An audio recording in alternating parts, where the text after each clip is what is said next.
আচ্ছা, আপনার যে ক্যান্সার ধরা হওয়ার পরে আপনি যে চিকিৎসা করেছিলেন অ্যালোপ্যাথিকে, আপনার কত টাকা চিকিৎসা খরচ হয়েছিল? 5 লাখ 6 লাখ।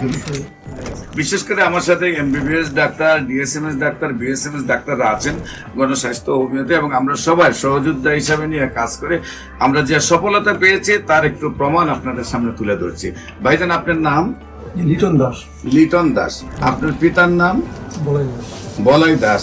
আপনার ওয়াইফের মায়ের নাম? সরস্বতী দাস। সরস্বতী দাস। আপনার ওয়াইফের নাম? ওয়াইফ নাই, বিয়ে করেন নাই? আচ্ছা আচ্ছা। আপনার বাসা কোথায়? সায়দাবাদ, পুলিশ পেছনে। সায়দাবাদ, পুরান ঢাকা, পুলিশ বাড়ির পেছনে।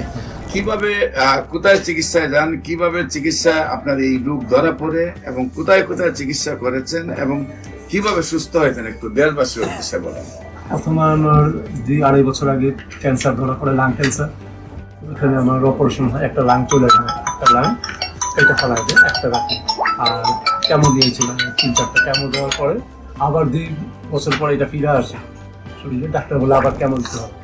তো আমি আর কেমন না দিয়ে আপনার স্বর্ণপূর্ণ আপনাকে ফেসবুকে বিভিন্ন আপনি প্রথম যখন ডাক্তারের কাছে গেছেন, যাওয়ার পরে ধরা পড়ছে আপনার ক্যান্সার হয়েছে।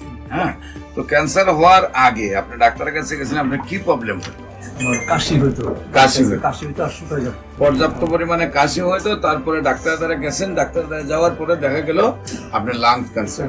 তারপরে আপনি লাং কেটে ফেলেন, কেটে ফেলে 2 বছর মোটামুটি একটু সুস্থ থাকেন। তারপর আবার ক্যান্সার ব্যাক করে, আবার কফ টফ সব চলে আসে। সম্মানিত দেশবাসী, প্রত্যেকটা ক্যান্সারে কেমোথেরাপি, রেডিওথেরাপি বা অপারেশন করার পরে কিছুদিন ভালো থাকে, আবার রিটার্ন ব্যাক করে। তারপরে আবার অপারেশন, আবার কেমোথেরাপি, আবার রেডিওথেরাপি দেওয়ার পরে আবার কিছুদিন ভালো থাকে, তারপরে আর চিকিৎসায় ধরে না, একসময় মৃত্যুর মুখে ঢেলে পড়ে।